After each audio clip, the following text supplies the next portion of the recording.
Добрый день, подписчики, зрители канала. Хотел я давно приобрести себе культиватор барану. Не знаю, насколько она мне нужна, честно сказать. Хотел и купил. Купил не новую, сморгонская, новая, все время ссылаюсь на автовеломото, стоит 550 рублей. По-моему, где-то я еще ее встречал за 500 рублей. Ну, не та вещь, которую новую надо покупать, я так считаю, по крайней мере. Начал искать я на Куфоре, по объявлениям нашел. Ну, в общем, купил я по итогу за 200 рублей. 200 рублей, бэушная, с паспортом, еще в хорошем состоянии, практически не эксплуатировалась. Только что съездить далеко пришлось. Единственные минусы, что комплектация оказалась не полная. Сразу я сам проворонил, не посмотрели. Ну, по итогу продавец там сказал, что отпишется. Хватает одного хомута и эти вкладыши такие, сухари их называют, сухарики. Сейчас я ее покажу. Барана 15 года, производство Сморгонь. Тяжелая, зараза, вещь. Тяжелая, прочная, надежная. Посмотрим, как она себя покажет в работе. Вот такая барана. Сейчас я ее переведу в режим культиватора. Зубьев у меня 4, 7, 9, 10, 11, 12, 13, 14, 15, 16, 17, 18, 19, 20, 21, 22. 22 зуба. Какое количество вообще всего должно быть? Сколько хомутов, сколько... Вот эти, по-моему, все лопатки. Лопаток 1, 2, 3, 4, 5, 6, 7. 7 лопаток. По-моему, это по картинке так все. Хомутов получается 1, 2, 3, 4, 5, 6, 7, 8, 9, 10, 11, 12, 13, 14, 15, 16, 17, 18. 18 хомутов. По-моему, должно быть их 19, а может больше. Ну вот и не все вот эти вот сухарики, эти вкладыши. Ну, для культиватора пока достаточно и 200 рублей, естественно, белорусских, не русских. А то как зрители пишут, ой, насмешил 200 рублей. Ну так это же не ваших, а наших.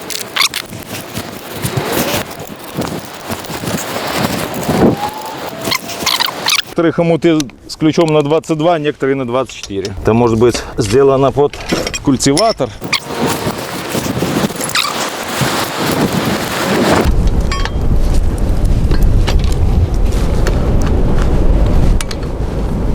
Не знаю, с какого момента ветром, опрокинула камеру. Вроде камера живая. В общем, получается, что некоторые хомуты имеют на 24 гайку, некоторые на 22. Вопрос, почему? Для чего хомуты на 24 гайку имеют? У меня вот получается сколько?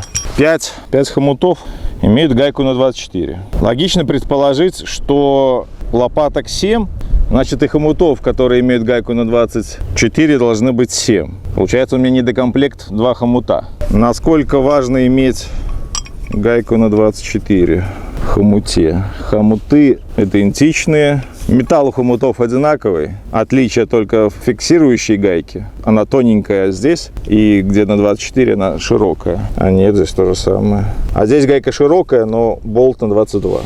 Какая-то непонятка для меня. Пока что я не знаю, что это значит.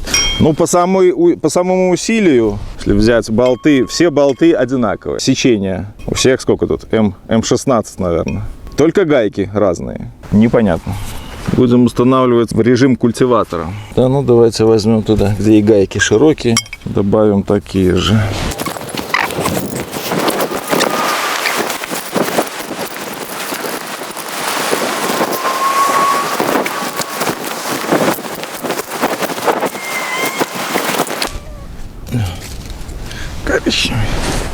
Коричневый котик.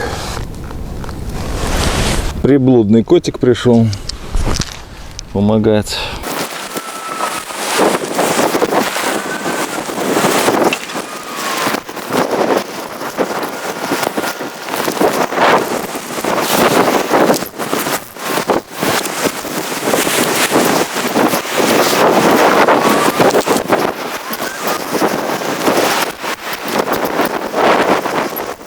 Ну вот и все, бороны установили, законтрагаили. Колесико, это что с ним делать? Ой, бороны, лопатки культиватора. Колесико, оно является ограничителем высоты, глубины. Работать с ним, без него не совсем понятно. На какую глубину культивируют? Вообще без понятия. Сейчас у меня стоит 20-24. Нужно тут колесико, не нужно. Какая там максимальная глубина? Сейчас я установлю, посмотрю. Может, вообще его потом сниму.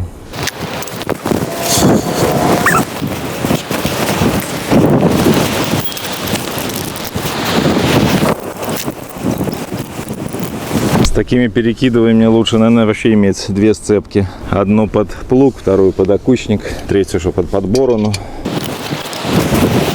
Смотрю, что борона какая-то кривая. Крепление как будто приварено криво. Здесь надо заранее подножку убирать. Здесь уже не получится потом ее убрать. Ветер такой силы, что на штативе повалил мне камеру. А на микрофон, я думаю, звук хорошо все равно пишется.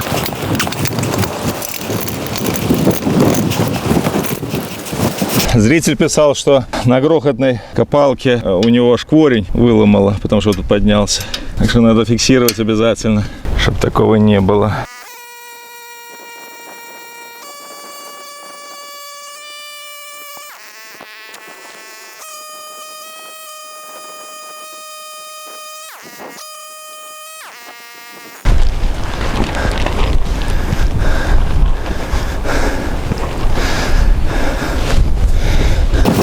В горизонте, когда она перпендикулярна мотоблоку, работать невозможно. Надо ее немножко елочкой сделать. Ее то ли гнет, похоже, она, наверное, гнется.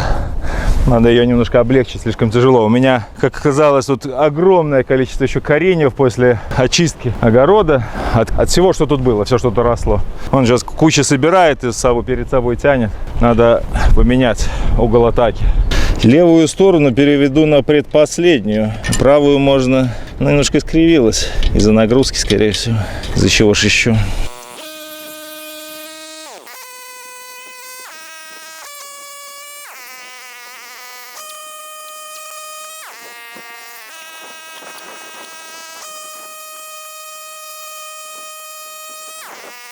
Пока что тяжело.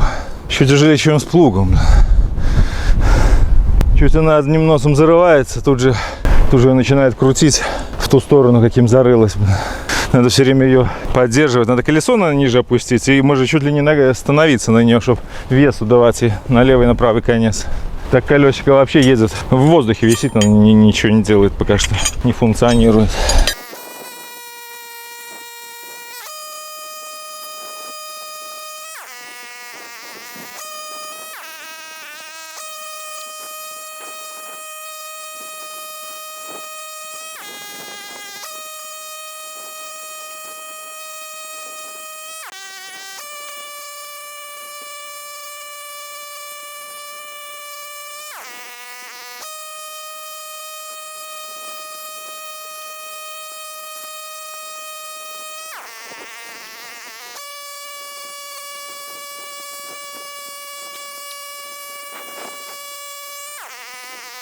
Я думал, с плугом тяжело. Ага.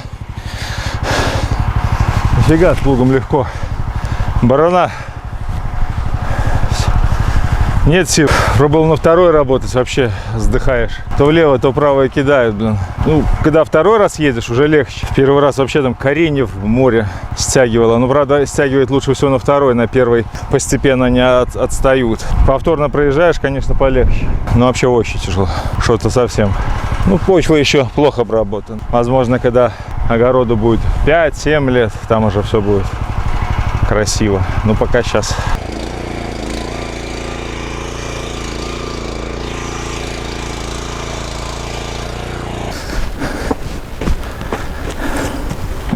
Потерял зуб на ходу. Даже не заметил. Хотя закреплял сильно. Похоже, недостаточно.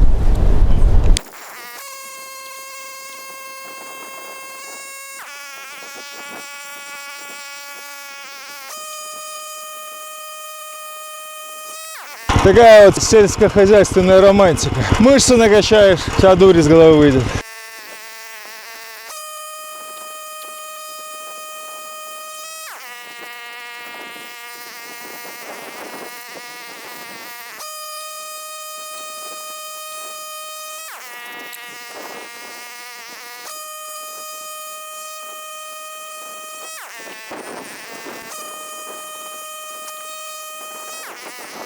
Дело движется, результат нравится. Силы вообще нет.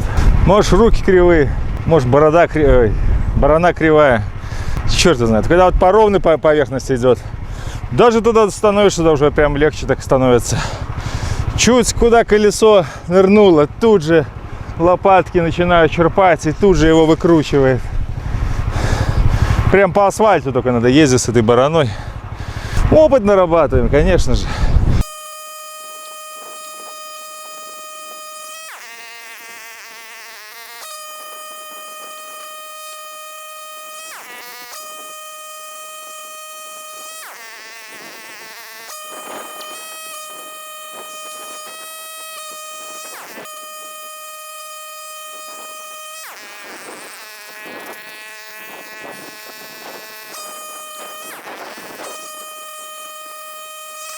Ну вот так, откультивировал я с горем пополам. Дошло до меня, почему его вправо-влево ведет. Ну потому что земля, опять же, ответ простой. Земля не обработанная, плохо обработанная. Много очень лежит кореньев и дерн. И как только справа-слева чуть попало под лопатки, все, тут же пошел гулять. Руку в кровь содрал. Стер. Барана по большой степени, она, конечно, она ни при чем. Обработка земли должна быть.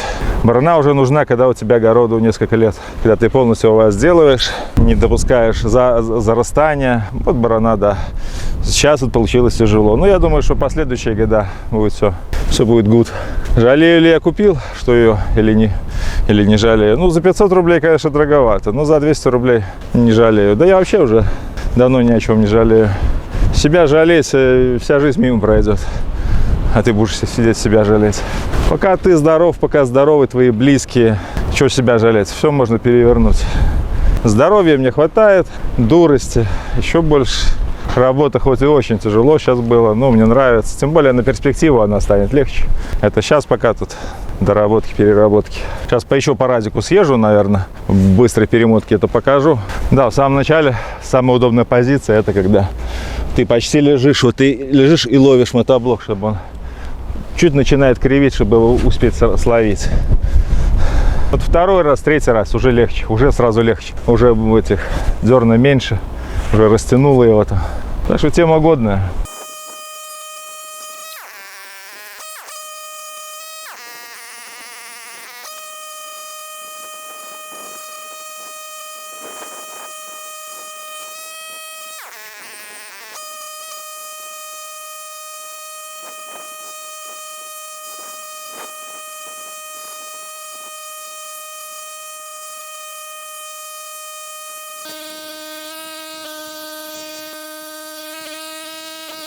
Ну вот уже насколько легче. Третий раз я уже безостановочно крутился.